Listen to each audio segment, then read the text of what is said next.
பிரதமர் உக்ரைன் நாட்டுக்கு போயிருக்காருல்ல, பிரதமர் என்ன பண்றது? அதாவது ஒரு ஊரா சுத்துறவனுக்கு நாடோடின்னு பேர் வைக்கலாம், மோடி நரேந்திர மோடின்னு பேர் வைக்கலாம். இந்த மாதிரி அவரு ஒரு ஊரா சுற்றி பார்ப்பார். ஒரு வேலை பார்க்காத நாடா கூட இருக்கலாம், எல்லா நாடும் பார்த்து மிச்சம் பார்க்கலாம். தமிழகத்தில் வந்து இப்ப சுற்றுப்பயணம் மேற்கொள்ளாரு. அதுக்கப்புறம் வந்த பிறகு அமைச்சரோட மிகப்பெரிய மாற்றம், உதவி அமைச்சர் முதலமைச்சர் சுற்றுப்பயணம்னா இதை உல்லாச பயணம் போற மாதிரி பேசுறீங்க.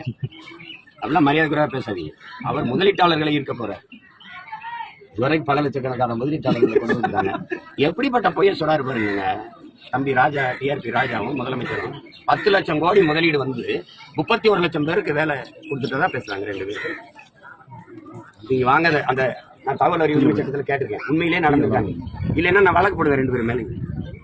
எப்படி 10 லட்சம் கோடி எங்க இருந்து வந்தது, யாரு கொடுத்தது? 31 லட்சம் பேருக்கு எங்க வேலை கொடுத்துருக்காங்க? ஒரு பச்சை பொய்யை எப்படி சொல்ற?